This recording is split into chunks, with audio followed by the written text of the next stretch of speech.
New Thought Media Network. We are a global broadcast network of positive music, media, and entertainment, inspiring humanity's evolution along the journey of enlightenment and creating a world of love, peace, empowerment, and prosperity for all. New Thought Media Network. Positively inspiring.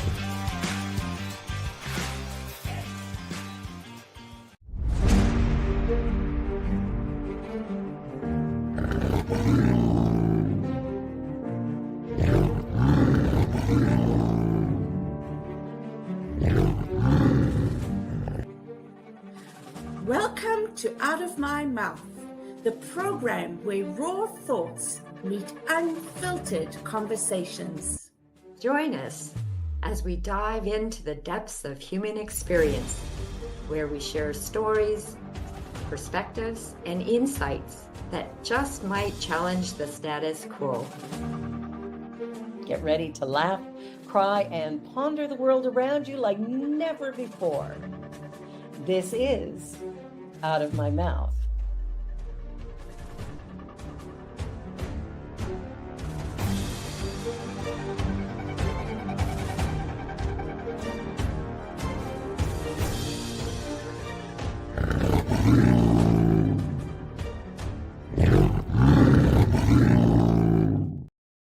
The views and opinions of our guest and hosts do not necessarily reflect those of New Thought Media Network, or any organization we may be affiliated with. Here at New Thought Media Network, we welcome freedom of speech and courageous conversations. There are many topics that can be difficult to navigate. Challenging the status quo and engaging in lively debate is important to expanding our understanding of one another, and life in general. Creating a peaceful world doesn't happen because no one disagrees, it happens from a willingness to understanding one another. In our programming, we strive to expand consciousness and assist people in creating remarkable lives. Your comments are welcome at info@ntmedia.org. Welcome to Out of My Mouth, where we have conversations that may be inspiring, some may even say they're crucial, and we're hoping to create a new world. My name is Marg Dupuis, and I'm here today with Cheryl Rogers and Reverend Kelly Isola. Before we get into this awesome conversation with Reverend Kelly, I can't wait to see what comes out of her mouth. You never know. You see what I'm talking about? Let's just take a few moments and take a breath and recognize where we're seated right now. In the spirit of reconciliation and peace, we are grateful for the opportunity to meet on these sacred lands. We thank the generations of people who have taken care of this land for thousands of years. We recognize our oneness. We realize our history. We choose to create a new reality. We are one. Miigwech. Miigwech. Thank you, Mark. And it's my honor to welcome back Reverend Kelly.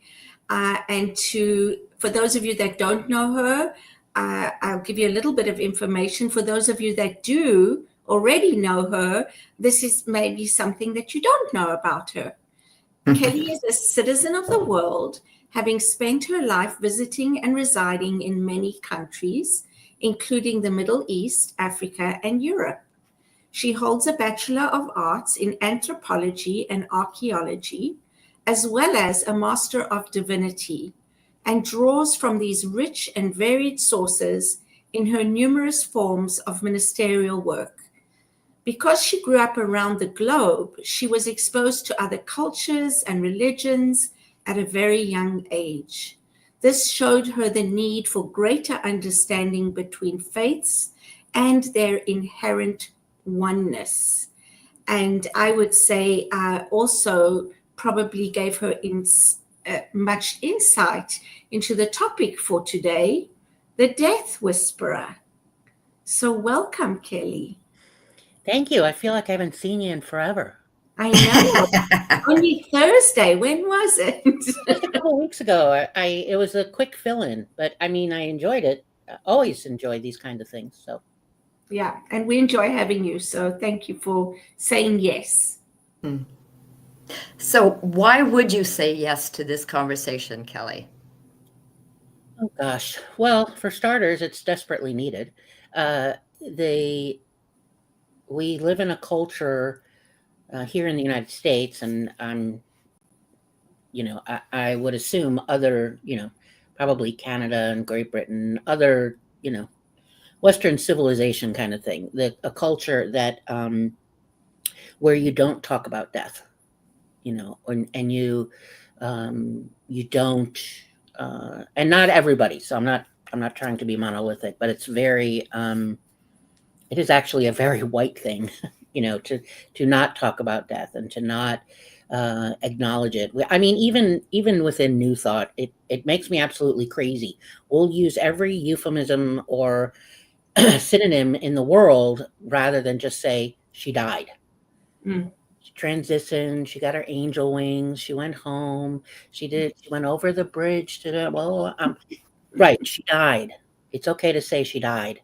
Mhm.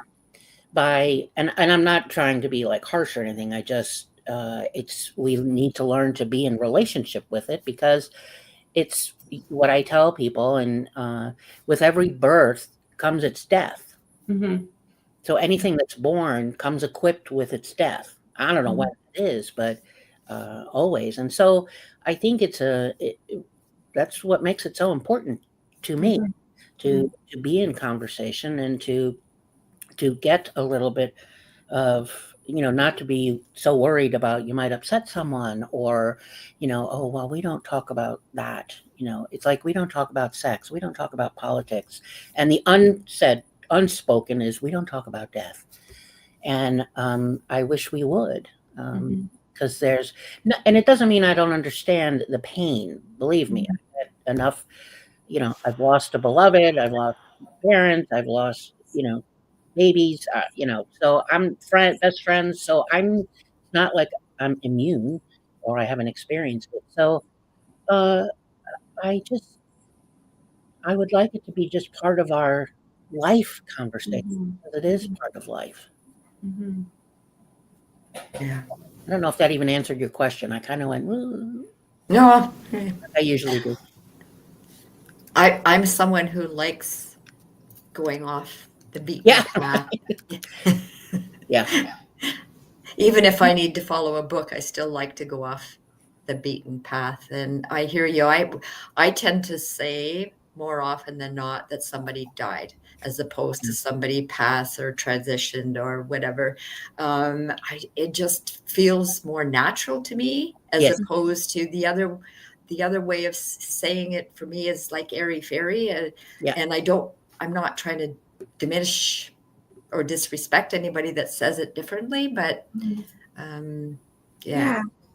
Yeah. And I have to say, I like crossed over. And the reason I do is not to avoid any conversation or anything like that. But for me, it speaks to a continuity that I believe in. And so, that's the reason I like to say that, because, in my mind, it shows that I don't believe this is over, Mm. that there is continuity. And even though there's death of the body, which we can, I talk about, I don't believe there's death of the soul. So, and I know that we are spiritual beings having a human experience. And sometimes, it's important to just be human, and be, Always, not sometimes. well, you're right. Yeah. I don't think we can be anything else, actually. We don't have a choice. As much as I'd like to be a bullfrog, it's probably not going to happen. Yeah, exactly. Yeah, but that's really the reason that I do that. And I agree with you, Kelly. I think, just like birth is something that we celebrate, and we talk about, and we families gather around about and are so open to sharing memories about, and all those kinds of things. it really could be the same way about death, because that is part of the natural process of life. We Yeah, are all going to die. So, why do we avoid talking about it when that is a given? Well, and that, which is why the first thing I say is not crossed over, because to say someone died doesn't mean it's over, that anything ended. Yeah. It means they died. Yeah. And I somewhere, it doesn't mean I won't use the words crossed over, but not initially, because we have a tendency to avoid the reality of life. And believe me, I would love to avoid the overwhelming grief that where you can't breathe, right, in life. And grief is a spiritual practice. So, and not everybody believes crossed over. So, I understand all the different words people have. I just, in the years of ministry, I've just noticed the how much we work to avoid. I mean, even in our in death practices, right? Thankfully it's changing. There's people are being introduced to green burials and what that is, and there's all different kinds of those. But even the idea of being embalmed and laid out, and they put makeup on you, and they put on, you bring the best clothes you want the person buried in, and there's a wake, and there's absolutely nothing natural about that. In fact, they look pretty unnatural. And we still do that. There's a and just sort of a taboo around either talking about it or touching, or so I hear you. How do you think it could be sort of made more naturally a conversation that we could have throughout our lives? It's got to start from the kids, right? Well, there's probably, I'm sure there's people listening that are familiar with, they're called death cafes. Okay. And it's it's called a death cafe, but it's just a gathering of people and talk about death. But somebody facilitates it that has, some training in it. They're either, a hospice professional or, a social worker or something.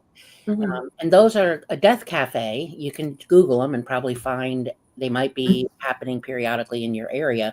Is a great place to start. It's another thing is just not, if you're a leader in any capacity, and parents are leaders, but is to actually not avoid. There's also with children a tendency to shield children from the pain. Now, that doesn't mean that, when I was 6 and my mother's father died, I only have 2 memories of my grandfather, but I was 6 when he died, and he was, they were in Michigan, so my family went to Michigan, but me and my younger siblings did not go because at 6 it just wasn't, you still pay attention to age appropriate kind of thing, and there wasn't shying away from it though. Like I saw my mother be devastated. I saw my mother cry and told why and things like that. And it was okay to talk about him. That's a huge thing, is to talk about the person. Yeah. That's how they live. Yeah. Is to Yes, I love that. Yeah, that's how they live, is you talk about them. Yeah. I'm not gonna and if if I'm with someone who has lost a loved one, and we have, again, in our culture, this thing of, if I talk about the person that's died, then I'm going to upset the person that's here. And I'm like, nah, not usually. And if it's not a place they want to go, trust me, they'll let you know. Yeah. But I think that, and even if I'm, let's say I'm not, so let's say my friend lost his spouse and I'm not around him, but maybe I'm with a bunch of friends who know him. we can talk about the person. You'll notice that often happens, and people will talk about, the person who's died and tell stories, but we need to keep doing that. So when we're reminded, it could be 5 years later when somebody comes up to talk about the person. That's what keeps them alive. Absolutely. And I've heard that so much. It tells you that love lived there. Love lived Yes. Yeah. there. Yeah. I want to remember that, because it's just, to me, that's so profound. It keeps them alive. It does. Thanks. Yeah, for sharing that. I have a when my beloved passed away in 2002, he one of the last things he said to me was that he just wanted now for some reason the words have slipped my mind, but what he said was really about make sure it was about finding him, as my life moves on, to make sure I find him. And it's funny because for a while when I would say that, people would think like finding him, like, because this happens too, like, oh, Frank loved to do that. Like if I'm out doing something and or a TV show or a dog, whatever. But what I learned over time was that to find him meant here. Like, what am I doing? Like doing the things that he did was finding him, which is very different than talking with people who also knew him. And I want to do that too, and the laughing and the crying. And I do, you do find him there, and in, aphorisms or the favorite TV shows, and certainly you find them there. But I learned over time that also to find the person, and to have them be alive was also okay. So this is what I learned from Frank about compassion and how to because compassion is an action, not a feeling. So what does that look like? So when I do that, I have found Frank, which is just a little different, Beautiful. Yeah, some of the, like, sometimes, one of the reasons we kind of got along was sarcasm. So, and also remembering, kind of doing it kind of the way he did, and not which isn't being inauthentic, being authentic. It's just another way. It's the things that you loved most about the person, how they were in physical form and how they were with people, and repeating that. Yeah. Well, I want to say almost as if they were here, you would be doing that together. Yeah. Right. So you still go ahead and do some of those things, because if that person was still around, that's something you would be doing together. Yep. Yeah. When you spoke about your experience when your grandparent had died, and you didn't go to the service, but you were allowed to express your feelings, is what I believe I heard. I went to, when my grandmother died, I think I was 8, 9 years old, and I was given medication so that I wouldn't feel it. Wow. Oh, I'm sorry. Interesting. Yeah. Interesting. Yeah. I mean, I don't fault my parents for that, No. but that's what they believed they were doing Was the best. right thing. Yeah. Right. Yeah. Interesting. Different experiences and conversations like this, I think, are so important to normalize death. Right. You said that grief is a spiritual practice. Do you want to say more on that, Kelly? Yeah, because so grief looks different for every person. There, it has no time frame. It has no beginning. It has no end. It is, and grief takes a lot of forms.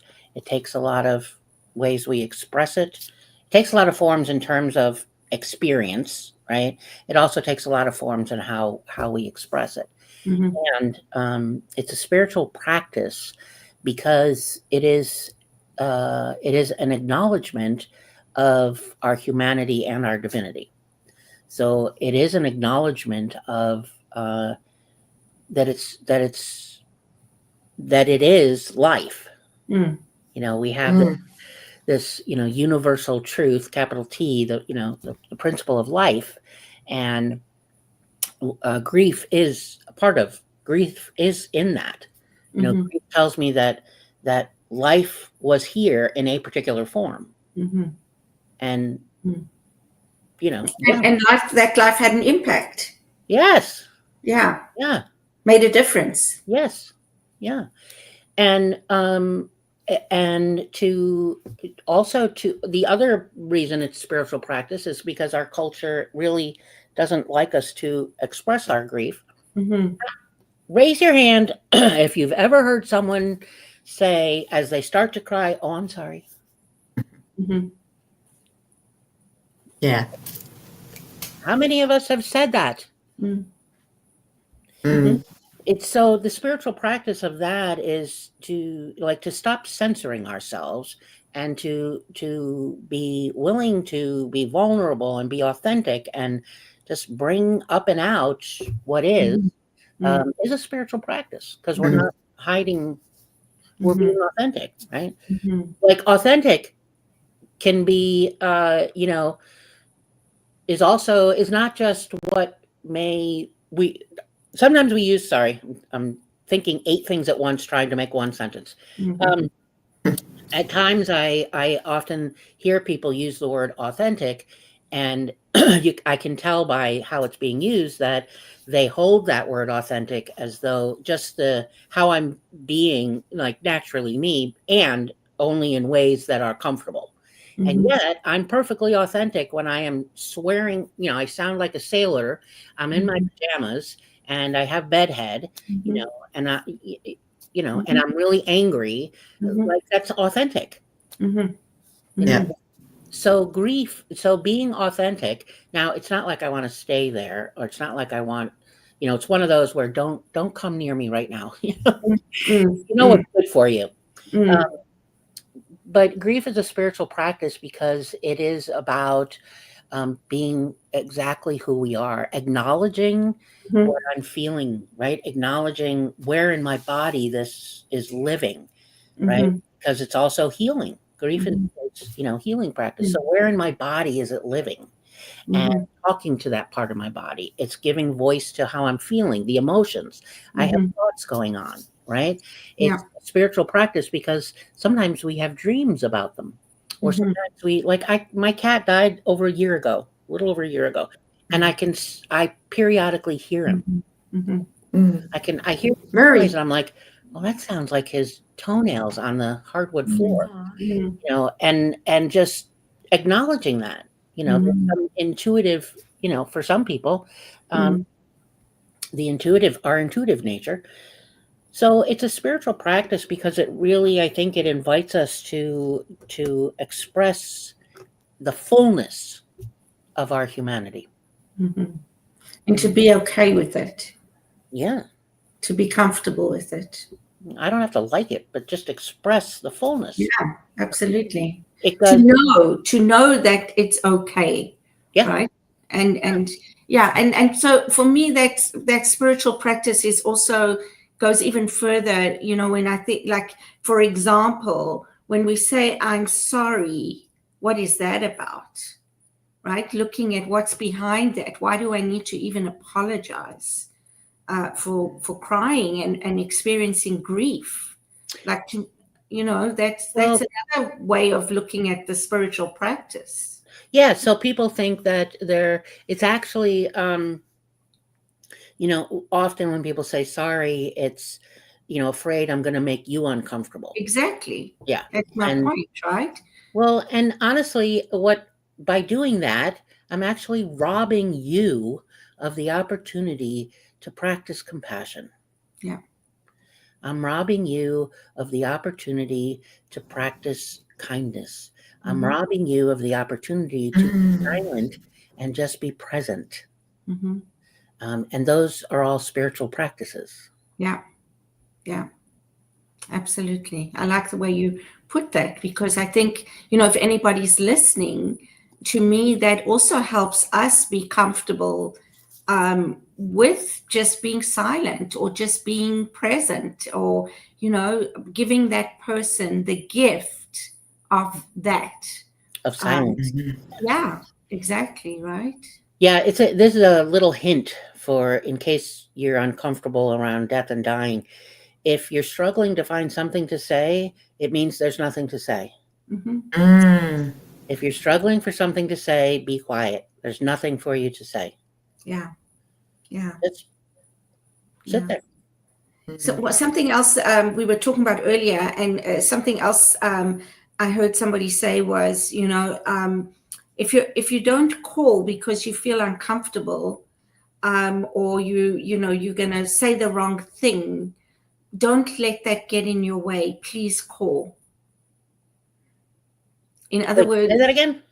So if somebody has died, and let's say somebody in my life has died, and people around me don't call because they don't want to make me uncomfortable, they don't want to say the wrong thing or whatever, then this was this person saying, don't think like that. Please call, because I've experienced that, and the call is important. Mm-hmm.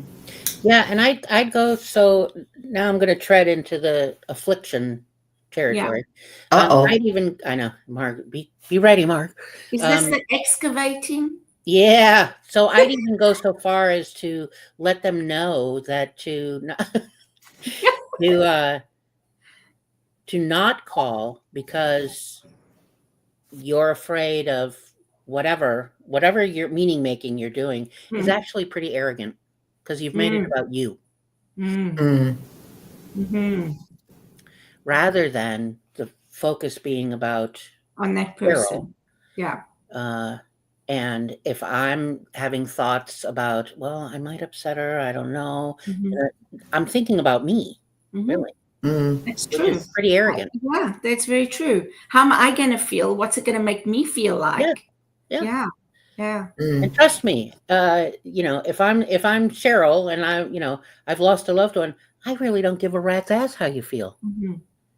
Yeah, and another one. What I need is just your silent presence. Yeah, exactly. And okay, so being present, you're saying it's okay to pick up the phone and call. Right? Yes. Is that what you're saying, Kelly? I'm using the she said when people don't call because they're afraid about, I don't know if I'm going to upset her, I'm going to make her think of things. That to me, that's pretty arrogant, because you're making it about you rather than just having it be about Cheryl and pick up the phone, get over yourself, pick up the phone and call the damn woman. Right. Yeah. And just to elaborate on that, when I was going to a personal struggle I was having, I was in a deep depression, and I know Cheryl called me actually, and anything I can do, and no, there was nothing she could do, but she did show up at my door and asked for a cup of coffee. Right. And I gave her the cup of coffee, and she sat there, and with no expectation of any conversation, she was there. My friend was there, and someone was there for me too, typing away, Kelly. Oh yes, in the Facebook Messenger. Yes. Yes. Oh, okay. So thank you. Yeah, absolutely. And it is time for a break. We've already been on for having a conversation for half an hour, I know. So we're going to have a quick break. Anybody who's listening and who's watching, don't go away. We'll be back in a couple of minutes, and we will continue the conversation about death and dying with the Death Whisperer. Join our celebration of Black History Month. Only on New Thought Media Network. New videos every day at 6 a.m. Eastern Time, or watch anytime on our YouTube channel. 28 unique Black History moments.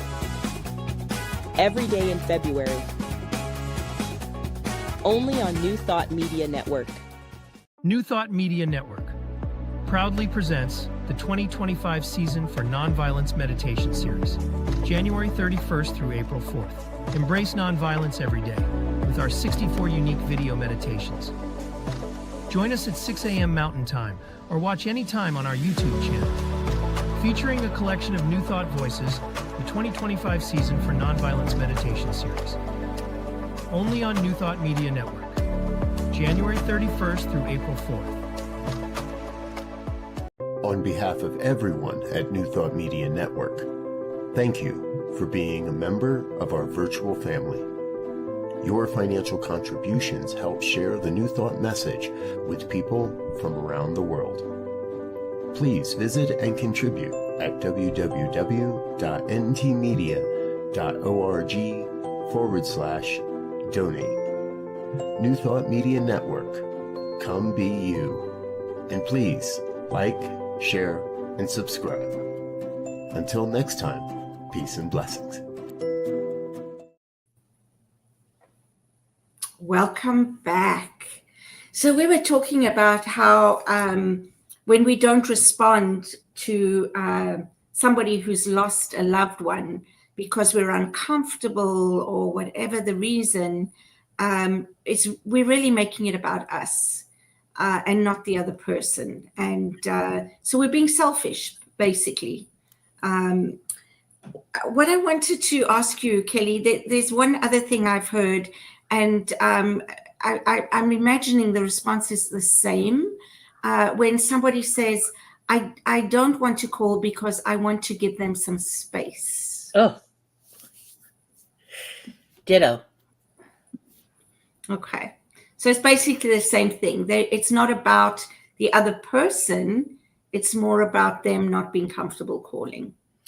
That's what I think. And it's not, so what I know I sound like direct and sometimes harsh and, That's why we like you.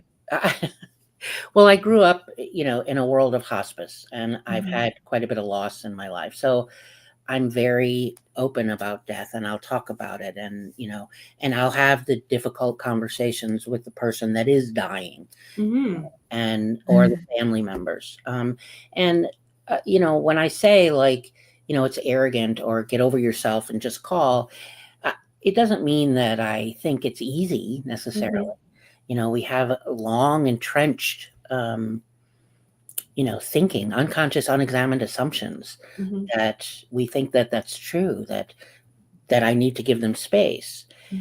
And if they want space, this is kind of where our intuitive nature really needs to be, kind of harnessed, and maybe some strength is if the person wants space, you'll know. Yeah. I just wouldn't assume.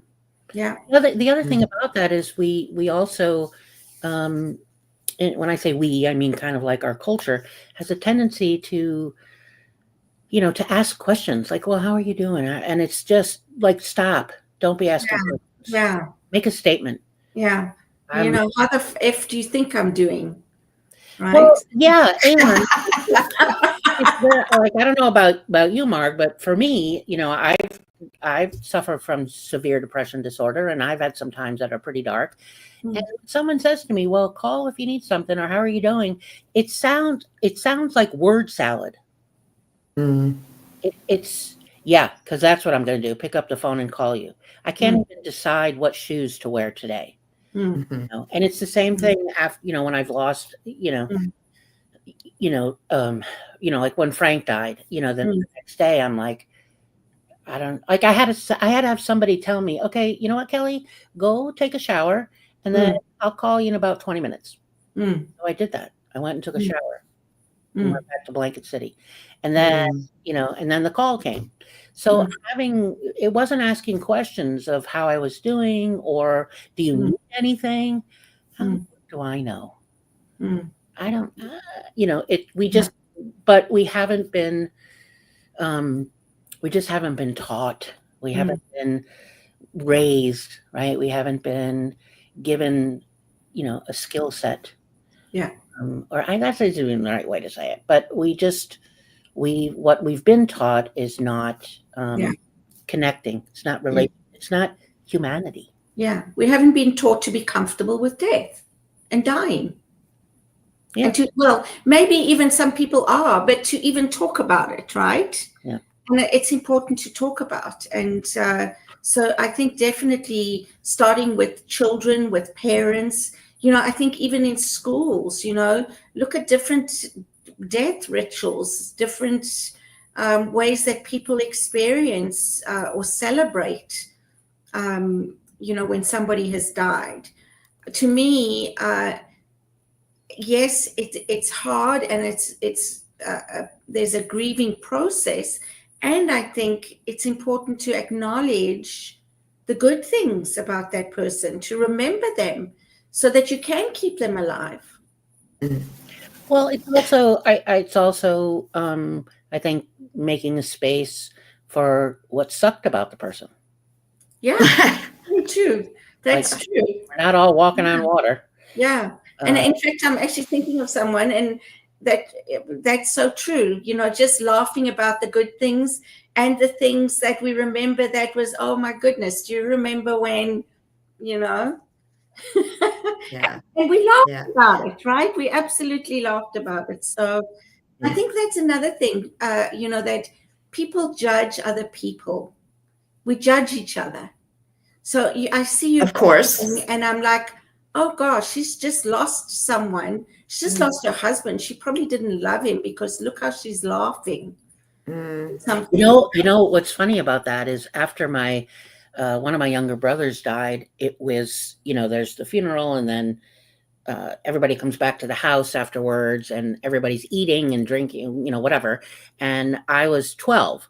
And I remember everybody coming back to the house, and tons of people, lots of conversation, lots of laughter. And I remember standing in the hallway by myself, and I was leaning up against the wall, and I wish I could remember who it was, but somebody stopped and how come you're standing here in the hallway by yourself?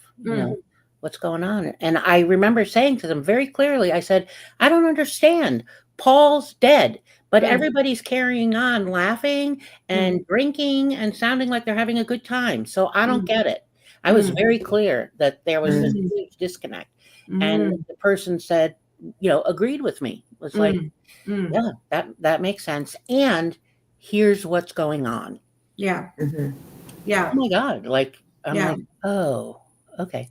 Well, that's wonderful that somebody could explain that to you, and not just say, yes, I agree with you, or, that's just the way people are. Or right. Which is a quick and easy place to go. Well, that's what adults do, or that's exactly. So I wasn't spoken to like there's this difference, adults and children. However you explain death to a child, use it with adults, because it's, it's the same. I mean, some of the vocabulary words might be different, but and of course, what you say at different ages is different. But just the person acknowledging that how people respond to death is different. I'm like, oh, okay. Yeah. What do you know at 12? Yeah. Yeah. And I find that, we as adults complicate things. Really? When really all they want is an explanation, and off they go, and they're happy. Yeah. Right? Instead of, oh my goodness, what can I do to make this easier? And how am I gonna, how am I gonna help this kid understand, or whatever the case may be? All they want is just a simple explanation, and why or wherefore or what for, and they'll ask questions if they didn't get what they were asking for, and then off they go. And there's always the need to protect your child, right? Yes. So, mama bear, you want to protect your child from all the awful things in the world, which isn't possible. No. And sometimes it's a disservice in some ways. Yes, often.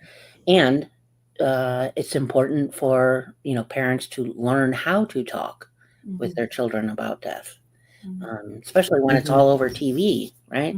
And whatever whatever gadgets they have in their hand, they're running into death Daily. all over the place, and likely experiencing it at home. True. You know, I wanted to share a couple of experiences I've had with people in my life who have died, and then I want to ask Kelly a question, has to do with I'm sorry to hear.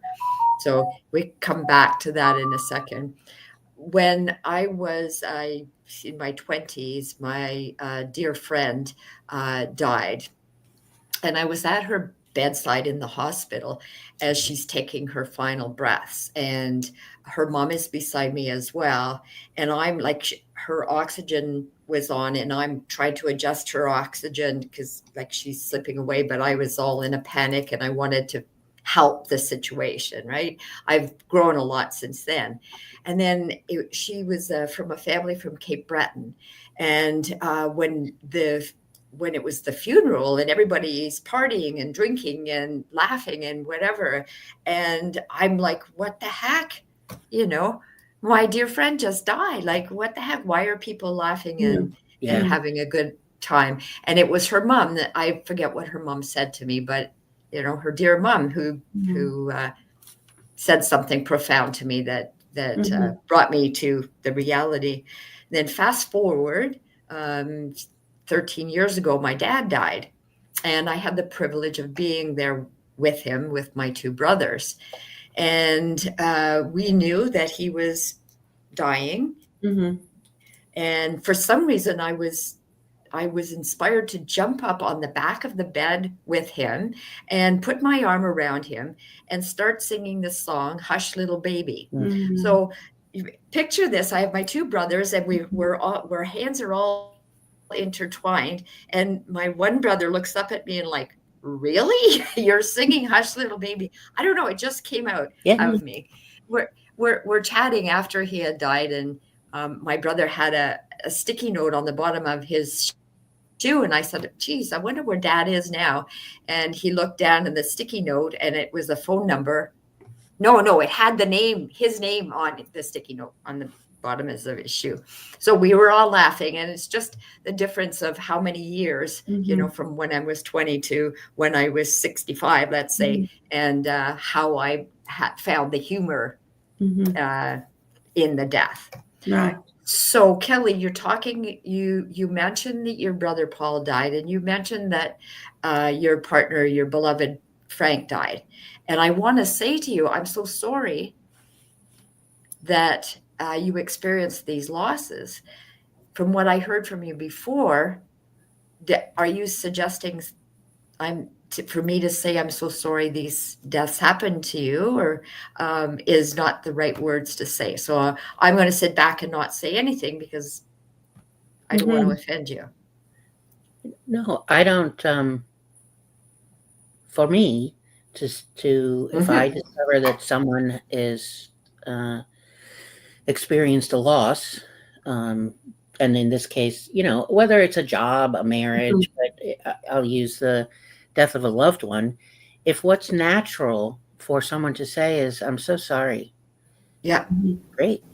If that's what's natural for you, I don't subscribe. For some people, there's a belief that that when you say I'm sorry, that somehow you're, I don't know, that somehow you're, you know, it's the I am thing. And whatever word you say after I am is like you're making it real, or some metaphysical malpractice like that. But if what's natural is to say, oh my gosh, I'm really sorry. Oh, that must hurt. I'm really sorry. I haven't experienced that. I can't even imagine the pain. I'm really sorry. Or don't I say that to you. Yeah. Well, thank you. Kelly. You know, wow, I've never experienced that. I can't even imagine the pain. Yeah. Whatever. As long as it's, if it's not natural, I'm going to feel it. Yeah. Yes. So, and I know some people subscribe to not saying the words I'm sorry, and okay. Now I say I'm sad. I'm sad that you're going through this. You know, because for me it's about the person. I'm really sad that you've lost your loved one, because I am. That's my truth. I'm sad for you, right? Most of the time, that's what I say. Yeah, and it's not I think many people have a narrow definition when you say sorry. Like, I'm sorry, like you're taking responsibility for something. And when I say it in this context, that's not what I'm saying at all. No. What I'm actually saying is I'm using words of what falls under the umbrella of lamenting, right? To lament. So there's this book in the Bible. It's only 5 little chapters. It's called the Book of Lamentations. And it's all about it's actually 5 poems, but it's all about sorrow and the outrage of death and pain, and the emotions that are expressed in those poems are exactly the same as today. When things are out of our control, like death, So to say I'm sorry for me is part of the overarching practice of lamenting.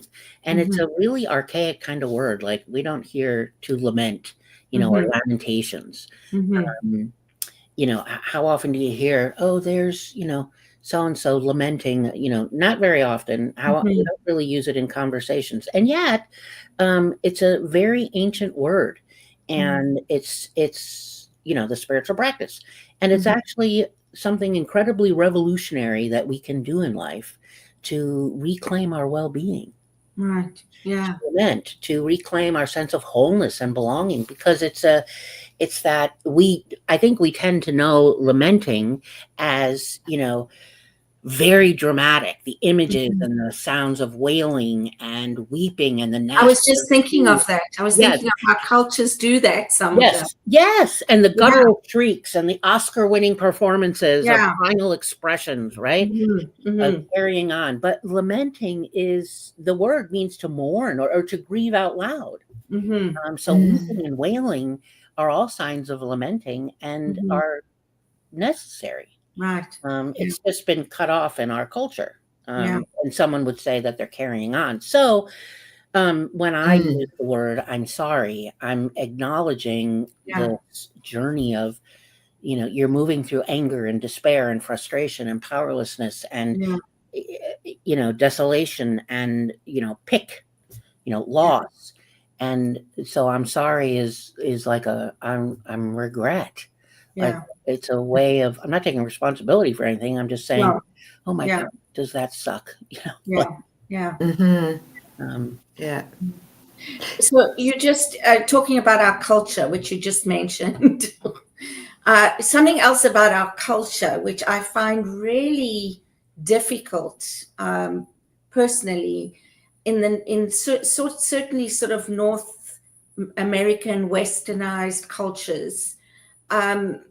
This idea of you can have 2 days to mourn, or if it's somebody close to you, you can have 3 days. But if it's like your central family, you can have a week. You know what I mean? Like, you can't put a time on somebody's grief, and so this whole thing about you have to be back at work after 3 days or whatever. I just struggle with that. I really do.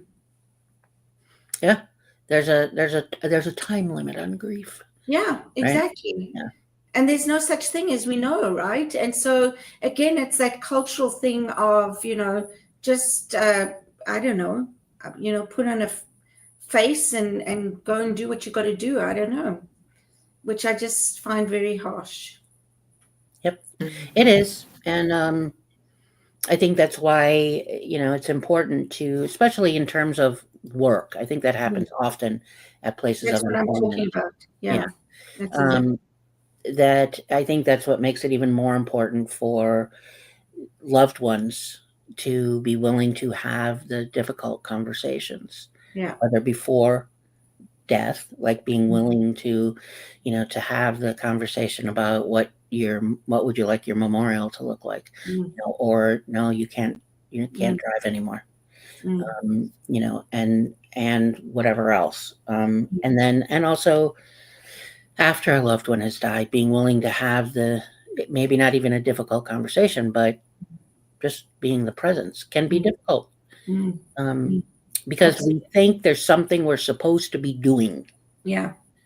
And there isn't. There isn't. Maybe in the moment, like you did, Cheryl, like, you come over and, oh, sit down, Mark, I'm going to make coffee for us. And Mark doesn't have. No, she wanted me to make the coffee. Yeah. Oh, that too. Yeah. So yeah, I mean, that's a life-giving gift, right? To have you do something that has in the past been an everyday kind of, don't think twice about it kind of thing. But yeah, so it's not even necessarily something to say. That is,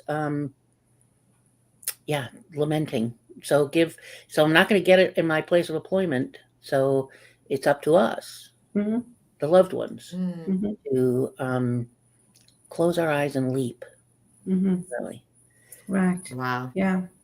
Wow. Yeah. Wow. And how do you speak to the fear? Now we're only, 10 minutes away or less than 10 minutes away from concluding today's show, but I'm thinking about you, Kelly, as perhaps giving somebody pastoral care, and they're the ones that are dying and they're afraid to die. Yeah. What do you say? How do you, or do you listen, or both, or like, can you talk about it a bit? I listen. It's a lot of listening. There's no fixing. There's no can't change it. It's just listening and allowing the space to be there. When they say we are biologically wired to be compassionate. So if someone tells me they're afraid to die, there's probably a knee-jerk thing inside me that goes, "Oh my God, I don't want them to be in pain." Right? And it's not mine to take away. I can listen to your fear. Basically, again, it's one of those things to me that if I'm struggling for something to say, then there isn't anything to say. Yeah, and so what I'm hearing is great self-awareness. Yeah. And recognizing what's mine to do or say and what's not. Yep.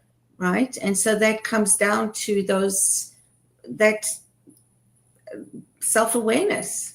Yep. Yeah.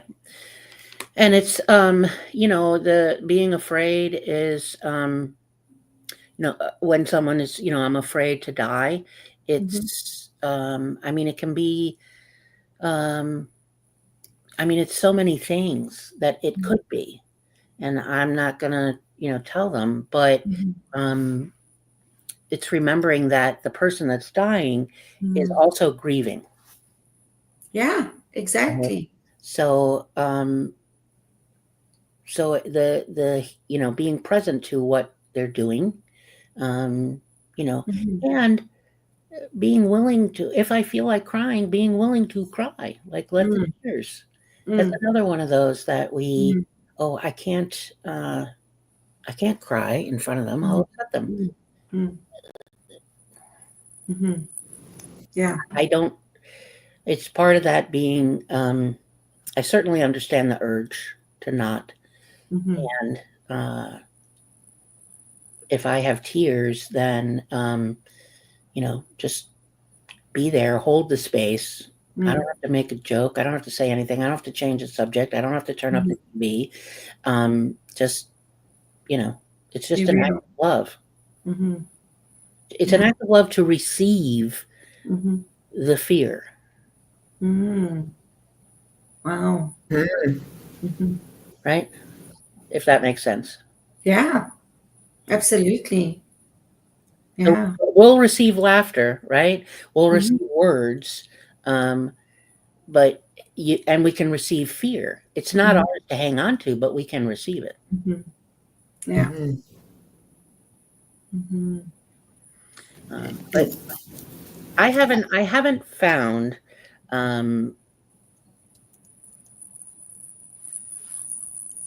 I haven't heard many people actually say that. In the number of times I've helped, I've loved people out, and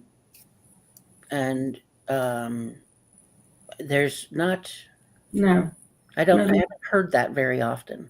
Yeah. It's not necessarily afraid of dying, but I certainly hear about fear, but I may not hear about afraid of dying. Interesting. But and I think it's, I'm not, we have this title of being, the death whisperer, and so I'm not an expert. I've had a lot of experience with death, and I've had a lot of education about loving someone out, right? I've been through, it's called a dying school, and, been through a few of that with one specific person, and each time is learning. I don't think there's really mastering it as much as the more present I am to me, the self-awareness. And if my self-awareness leads me to moving the energy back towards me, then now I'm into sort of that arrogant, self-centered thing, which sounds harsh, but I'm hoping a harsh word will jolt someone. Yeah. And, I remember doing that once, and I'm sure I've done it more than once, but I remember doing that once, and I felt that what I was doing wasn't incongruent, it wasn't congruent with what was needed, and it wasn't about them, it was about me. Yeah. I felt that. Yeah. We are coming up to the end of our show. Again, it's gone so quickly. Kelly, I know there's so much that we have covered, which I'm so grateful for. If there is one thing you want to leave people with, a book to read, or some kind of exploration, or any thought about death and dying, what would that be? Well, I can't say one thing, but one, in terms of a book, there's a book called Signposts. Okay. Or Signposts of Dying, What You Need to Know. Okay. She's probably one of the most leading experts on death and dying, and she's like nobody else I've ever met. And then as far as we're meaning-making machines. So, the meaning that I make of someone else is mine. And the meaning that's like when you brought up the being afraid of dying, right? The meaning making that goes on is theirs, and my meaning making is mine. And so the things that we can do are is just meet your loved one where they are. And whether it's someone that you love that is dying, like meet them where they are, or it's someone that has lost a loved one, and you're there as being a presence. And that whichever scenario we're talking about, that the experience is real. Laugh when you need to laugh, cry when you need to cry, and and know that you're walking with someone. Yeah. Thank you. Thank you for sharing your wisdom, your experiences, your learnings from all the teachings that you've exposed yourself to. I'm certainly grateful. So that will be my closing. And we could have carried on for hours, I'm sure. And I'll invite you, Mark. What would you like to leave here today with? Just talking about a person and a way of keeping them alive. I love that. I love that. Yeah, and beautiful. Thanks again so much, Kelly, for welcome coming back to us. I look forward to our next date. I can't do that. Oh no, I can't. Yes, you can, Cheryl. Let's do another day. Oh, there you go. Oh my, I love that. There you go, Mark. I need one of those. Talk to I'll Laura. teach you another day, Cheryl. Okay, well, thanks again. And please like, share, and subscribe. And we'll see you all next week. Bye-bye.